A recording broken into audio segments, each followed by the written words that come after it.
안녕하세요. 짠맛의 저자 김은숙입니다. 데이터를 가지고 말해줘. 과학적으로 증명된 거냐. 소금 이야기를 하면 자주 그런 말씀들을 하십니다. 과학적인 근거, 과학적인 입증이라고 했을 때 그 근거는 정말 과학적일까요? 사람들은 통계와 수치가 있으면 그것이 근거가 있는 것이라고 여기고 과학적으로 증명된 사실이라고 착각을 합니다. 어떤 과정으로 어떻게 도출이 됐는지 따져보질 않는 거죠. 표본은 충분한지, 대상이 누군지, 어떤 방식으로 실험하고 통계를 냈는지, 데이터를 내는데 누가 비용을 댔는지. 통계는 의도에 따라서 가공이 가능합니다. 같은 현상을 두고도 뭘 보려고 하는지에 따라서 다른 결과를 낼 수 있습니다. 우리가 과학적인 방법론이라고 할 때 이 어떤 가설을 세우고 실험이나 역학조사로 데이터를 얻어서 결론을 내리는데요. 소금 섭취가 고혈압에 미치는 영향이라는 중립적인 제목이라고 할지라도 소금 섭취가 고혈압을 유발한다. 짜게 먹으면 혈압이 높아진다 라는 가설을 세우면 결론을 내린 것과 마찬가지입니다. 실험과 데이터의 수집은 결론을 입증하는 방향으로 흘러갑니다. 과학적 입증은 새로운 사실을 알아내는 것이 아닙니다. 어떤 사실을 뒷받침해 줄 수 있는 데이터를 얻는 것이라고 할 수 있습니다. 과학적 입증을 거치지 않았다고 해서 근거가 없거나 비합리적이라고 할 수만 없는 거죠.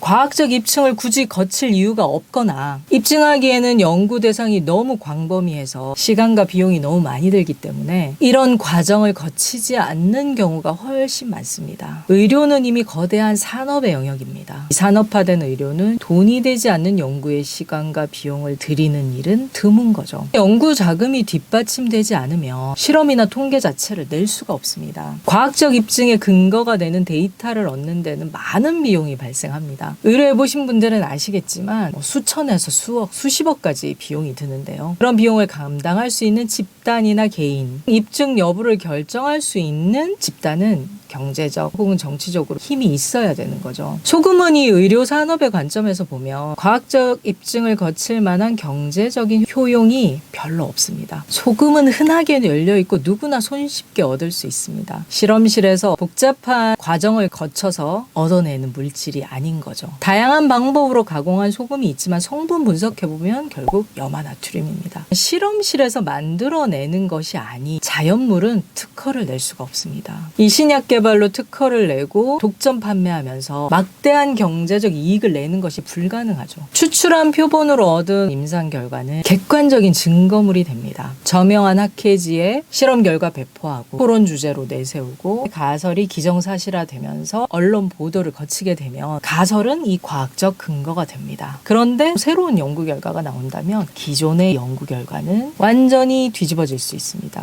실험이나 통계도 확률과 추정일 뿐이지 그거 자체로 과학적 근거가 될 수 없습니다. 숫자로 나타난 데이터가 중립적이고 객관적인 사실을 증명한다는 생각은 순진한 착각입니다. 객관적이고 가치 중립적인 실험, 통계, 연구 결과 없습니다. 소금 섭취량과 건강과의 상관관계를 다룬 연구 결과들은 동물 실험도 있지만 사람들을 대상으로 한 역학조사가 많습니다. 역학조사는 표본을 추출할 수밖에 없는데요. 표본 추출부터 실험과 조사 과정, 질문의 방향, 다른 변수의 통제, 이후에 데이터를 해석하는 과정 등등이 있는 거죠. 이 과정 가운데 한 단계만 달라져도 결과까지 다 달라질 수 있는 것이 통계입니다. 심지어 같은 데이터를 두고도 전혀 해석이 달라지기도 합니다. 의도적으로 어떤 점은 부각시키고 어떤 점은 누락시키기도 하는데요. 사람들은 그 데이터를, 그 결과를 객관적이라고 과학적으로 입증된 사실이라고 믿어버립니다. 통계 수치 앞에만 서면 우리는 한없이 작아집니다. 통계에는 개인적인 특수성이 빠져 있습니다. 기계적인 평균 수치, 경향성 같은 것은 파악할 수 있지만 개인의 입장에서 보면 의미가 없는 것이 많습니다. 지역, 인종, 직업, 생활 습관, 키, 몸무게 고려해야 될 것이 너무 많지만 그 모든 걸 고려해서 통계를 낸다는 것은 불가능에 가깝습니다.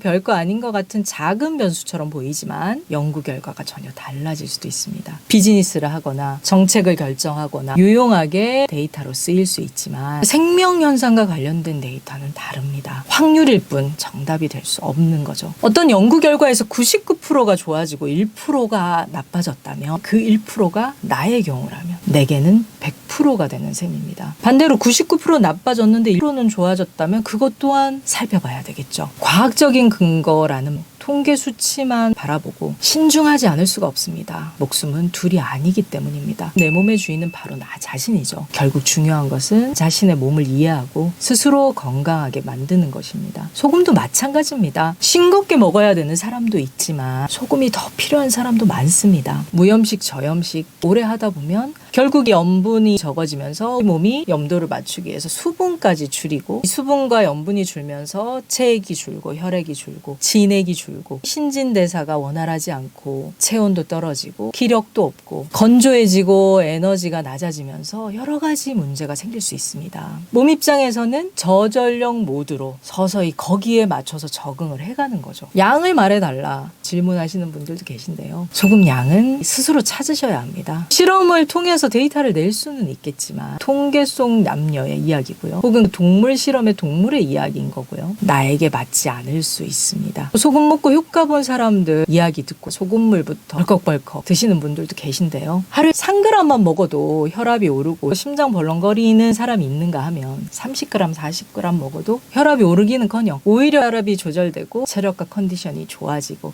회복하는 분들이 있습니다. 어떤 상황인지 땀을 얼마나 흘리며 음식을 어떻게 먹고 어떤 생활 습관을 갖고 계신지에 따라서 소금의 필요량 다를 수밖에 없는 거죠. 소금뿐 아니라 비타민, 무기질, 단백질, 칼로리 필요한 영양소나 영양분은 각자 다릅니다. 개인별로 필요한 데이터나 생활 패턴 종합적으로 고려해서 맞춤 영양제와 양을 컨설팅 해주는 서비스까지 이미 나와 있습니다. 스스로에게 맞는 양을 찾으시면 됩니다. 어렵지 않습니다. 자신의 몸과 먼저 소통하시면 됩니다. 객관적인 통계 데이터 찾으실 것이 아니라 지금 여기 살아 숨쉬고 심장이 벌떡대고 우주의 기운을 끊임없이 들숨과 날숨으로 호흡하고 있는 살아있는 나 자신과 먼저 소통하시면 됩니다. 우리에게는 놀라운 치유 본능, 생명력이 있습니다. 내 몸에서 일어나는 일들은 나를 살리기 위해서 일어나는 반응들입니다. 제가 그 힘을 발견하고 이 삶이 달라졌고 치유 본능을 깨워서 많은 분들이 건강해지고 스스로 살리는 경험과 사례들을 많이 봤기 때문에 함께 나누고 싶은 핵심입니다. 지금까지 짠맛의 저자 김은숙이었습니다. 다음 시간에 더 좋은 내용으로 찾아뵙겠습니다. 구독, 좋아요, 알림 설정은 큰 힘이 됩니다.